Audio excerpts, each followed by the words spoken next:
Oh, hello there. I'm making a cartoon review again. My last one was, what, Friendship Games? That was like over a year ago. It's been a while. Let's see if I remember how to do this. Okay, what cartoons have I watched recently?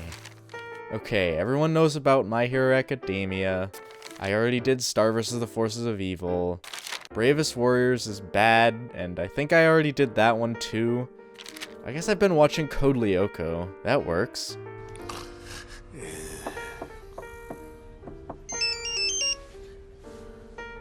Huh? Well, what do you know? Huh? What'd you say? I feel like I need to make a video about Code Lyoko, because every time I mention it to friends or talk about it in Discord, it seems like nobody ever knows what it is. It's a French cartoon that got an English dub and played on Cartoon Network. Because it was made in France, it never got a spot on the primetime slot Cartoon Fridays.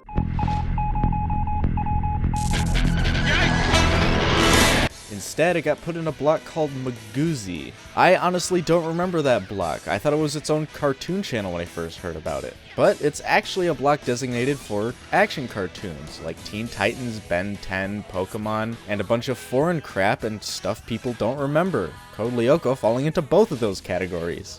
Here we go! Log on for adventure with Code Lyoko at 4. Cast a spell with Zatch Bell at 4:30. Keep on blasting him, Zatch! I kinda wish Cartoon Network had a block like that again, something that plays at a time when all the kids are done with school and they have time to watch TV after their homework is done and before supper's ready. That's right, I said supper. It would have been the perfect time slot to play the cartoon that I want to make, which will remain nameless until I have storyboards for the pilot ready. Getting back on topic, I don't remember Magoozy, but I do remember Code Lyoko. Parts of it were animated in 2D and other parts in 3D. It was sick. It was sick. I can't look at this anymore. It'll just make me sick. Look at these kids' foreheads. All the characters in 2D sections look so stupid. Just look at them, freaking Jimmy Neutron looking head. Let me just content aware scale your face. Fix your Terminal 7 brain cancer with your swollen ET alien heads. God. ET phone home. The 3D segments are passable for those years. The character designs are ridiculous and the environments are bare bones. A lot of shots and animation in 3D are clearly copied and pasted onto different environments, but they could have at least used some different camera angles. Look at this. This animation plays out exactly the same way in every episode in Season 1. It's not me, is it? It's the exact same animation.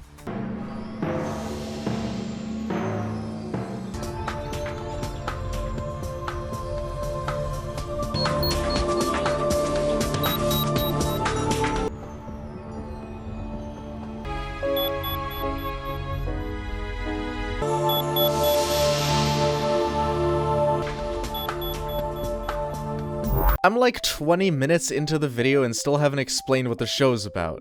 It follows these 4 boarding school kids. The friggin' nerd one, Jeremy, finds this giant piss-off supercomputer in an abandoned factory while he's trying to find a good spot to smoke where nobody could find him. The supercomputer runs a simulated video game world called Lyoko and has Star Trek teleporters that let you actually go into it. The only people who go in are the other 3 main characters, Yumi, the girl, Ulrich, the 5-year-old, and Odd, the cool one. Well, if it isn't Sissy.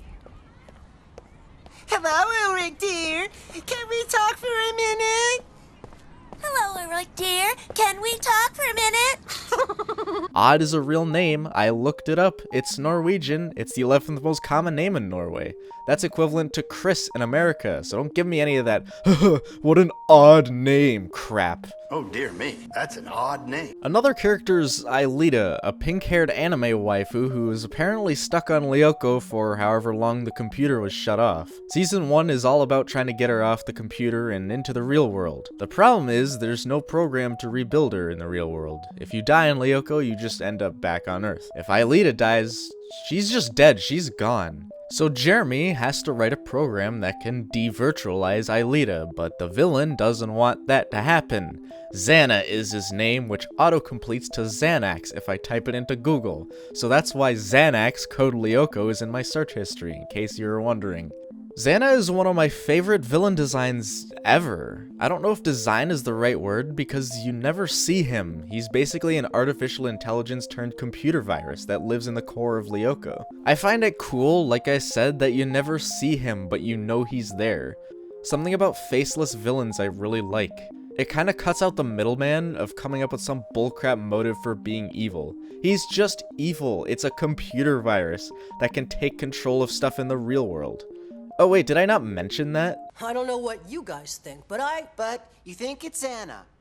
Oh, come on, cut it out. Hornets' nests have always been around, and accidents happen all the time. Oh, wow, nice going, XANA. Something about a computer virus being able to inject code into anything, and I mean literally anything, just doesn't make sense to me. The first episode in the series, XANA possesses a teddy bear. A friggin' teddy bear! I know we're talking about a computer that has the ability to deconstruct you from reality and reconstruct you in a digital world, then put you back into the real world with no questions asked, but you have to draw the line somewhere.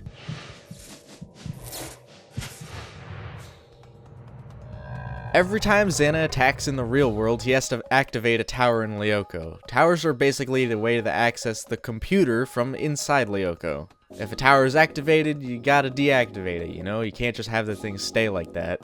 The only person who knows how to deactivate them is Aelita, and let me tell you something. Every friggin' time they gotta deactivate a tower, it's like a gosh dang escort mission in every video game ever. There are always monsters guarding the tower, and Aelita doesn't have any way to fight them, so Odd, Ulrich, and Yumi all have to friggin' babysit her while she friggin' runs to the friggin' tower just to go through the same friggin' animation for the 12th time this week, and I can't stand it. They reuse the same 5 monsters too. All the fights play out the same whenever they go to Lyoko. Spawn in, monsters ahead, take some swings, get hit, kill one, Aelita runs to the tower, kill a second, Aelita's in the tower, get hit again, die to the third one. It's the same beats every time and it annoys the heck out of me. Can you tell I like the 2D segments more?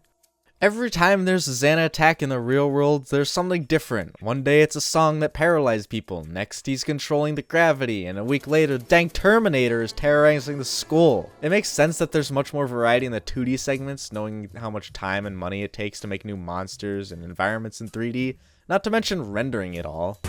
Return to the past now! Every time they deactivate a tower, Jeremy runs a program that sends everyone back in time a day, but the main characters get to keep their memory. This is like the biggest cop-out in the history of action cartoons too. Like most of the time before they return to the past, a bunch of people are dying if they're not already dead. At some point the writers of the show decide to stop using it as a deus ex machina and give the excuse that the computer, and by extension XANA, gets twice as powerful every time they run the program.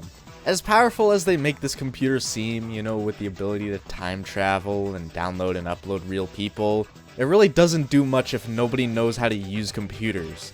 Like this one episode, Jeremy writes this program that can bring Aelita to Earth, but he has to use it on Yumi after he trips on her shoelace and falls off the side of Lyoko. So after he uses it, the program's gone. Like, Jeremy doesn't know how to save backups or make multiple copies. Copy and paste is Control-C and Control-V. Saving your work is always Control-S. If you knew what you were doing, you could have run that program as many times as you wanted. Look, here's a program on my computer. I'm gonna run it, and then I'm gonna close it, and then I'm gonna run it again, and close it, and run it, and close it, and you can do this as many times as you want if you knew literally anything about computers. Oh, but if the program has an error, you can run it as many times as you want. It's only when it works that it deletes itself. And when it doesn't work, you don't get an error message telling you what went wrong, you just get a big red exclamation mark. Want to find the problem in your code? Too bad, do it yourself, you jerk off. And why is Jeremy the only one who can do all this? Why can't he make little icons that can launch programs just by clicking on them like every other computer ever? Need to go to Lyoko, but Jeremy is sleeping? Just double click here. What the heck is all this typing and tons of code every time you want to do the same thing? Computers are supposed to make things easier. And how come Aelita's the only one who can deactivate towers? No, more like how come you can only deactivate towers from inside Lyoko? Or why doesn't anyone just, you know, browse through the computer's files for a bit until they find the XANA folder and just delete it? Normally I wouldn't have a problem with shows portraying computers badly, but this show does it so inconsistently. Sometimes they say something that would actually happen with a computer, and the next episode they're talking about defragmenting the graphics mainframe. What even?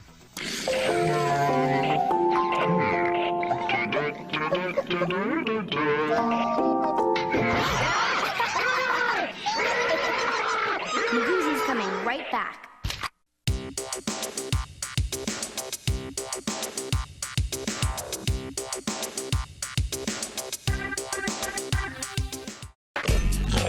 All right, fellas, we're rolling right into the next one. The whole show is backed by a sick early 2000s synth rock soundtrack. It's really good, but it's one of those soundtracks that only really fits with the thing that it's made for. It's not something you'd load onto an iPod and listen to wherever you go. Actually, I think I did that when I was a kid. That's how much I like this show. The synths really fit the style of the show, dealing with computers and virtual worlds and stuff. The only music I could really compare it to is the Portal 2 soundtrack, and even that isn't as good as this one. The 2D segments usually have a much calmer, upbeat track behind them. When they're not dealing with robo-terrorist attacks, the 2D segments are actually pretty interesting. They're oddly mature for a kids show, sometimes covering pretty heavy topics. Like that one episode where Yumi's dad loses his job, and there's a chance their whole family could get kicked out of France. Hey, say that again? Yumi's father lost his job. They're thinking of going back to Japan so he can find work. You gotta be kidding. It's not for sure yet, so don't panic. What? Yumi's leaving? We may never see her again, and I shouldn't panic? And of course, there's the idea that everyone could die at any moment during a XANA attack, but they deal with that every day. These kids really come close to death every day, and it just seemed to brush it off like it's not even an issue. The biggest thing I friggin' hate about this show is the painful sexual tension between Ulrich and Yumi. Yes, sexual tension. I know they're all like 14 years old, but the show is brimming with jailbait and weirdly sexualized scenes. Seriously, there's a ton of scenes where these characters are in their underwear or just straight up naked. I swear the FBI was ready to pounce during episode 1, where there are these long drawn out shots of this girl just sitting in her room half naked.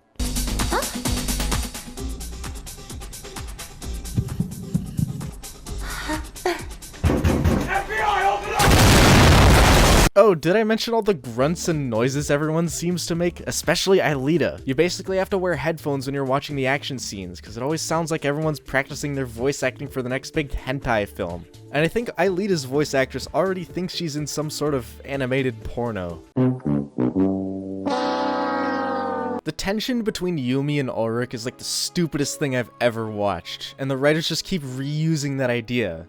It's like every third episode is about Yumi and Ulrich fighting over what they really think about each other. Like, just get a room already. Oh wait, you're still underage. Wait, what's the legal age in France? Great, now that's in my search history. At the end of the series, Jeremy finally creates a program to bring Aelita to the real world. Just weeks after, though, she suffers from a cardiac arrest and is rushed to the hospital, only to die less than an hour later. Jeremy blames her death on a faulty part of his program and beats himself up for it. After letting his emotion build up for so long, he shuts down the supercomputer, while Odd and Ulrich are still in Lyoko, killing them both. Yumi finds out and tells her parents she isn't comfortable going to the same school as Jeremy anymore, so they move back to Kyoto, Japan after telling the authorities what Jeremy did. Jeremy is expelled from the academy and sent to a juvenile detention center. He vows to never touch computers again once he gets out. The craziest part is the show doesn't tell you the whole story. Jeremy's program was perfect, and Aelita just had a cardiac arrest out of pure chance. She could have been saved easily, but someone killed her. Who was it? The answer is this doctor. Look closely at how he uses this defibrillator. Clear! Did you miss it? Clear! Here it is again. Clear! Defibrillators don't work through clothes! He could have saved her, but he didn't. There's a lot of speculation in the community behind this detail, but my theory is the doctor was possessed by XANA, who was getting revenge on Jeremy for kidnapping his daughter. That's right, Aelita was XANA's daughter the whole time. This whole show was just a metaphor for a teenage girl trying to escape the domestic abuse from her alcoholic father, only for him to kill her in the end when he doesn't get his way. Yeah, that seems about right. What a crazy ending for a kid's cartoon. Can you imagine I managed to remember all that from years ago without even finishing the whole series? Go watch it for yourself, don't just take my word for it. All the episodes are uploaded to an official YouTube channel. I'll leave a link to it in the description. I swear, when you see the ending, you'll be as shocked as I was when I was just 10 years old. I highly recommend this show to anyone who's into sci-fi and action cartoons. Even with how crappy the 3D animation is, it still holds up over a decade later. Needless to say, I'll be taking quite a bit of inspiration from this show for my own cartoon. Now if you excuse me, I'm writing a program that will let me materialize Aelita out of this show so I can live out my dream of having a little sister who pretends to look up to me because my parents told her they think I have low self-esteem and they need her to boost my confidence. Sunday afternoons, Magoozy's giving you a wheel of a deal. One spin of the Wheel of Goose gets you the winning show 4 times in a row. Will the wheel reveal Code Lyoko, Totally Spies, Teenage Mutant Ninja Turtles, or Teen Titans? You'll have to tune in to find out. Then groove on 4 episodes of the gooziest show of the day. Sunday afternoons from 3 to 5. Only on Magoozy.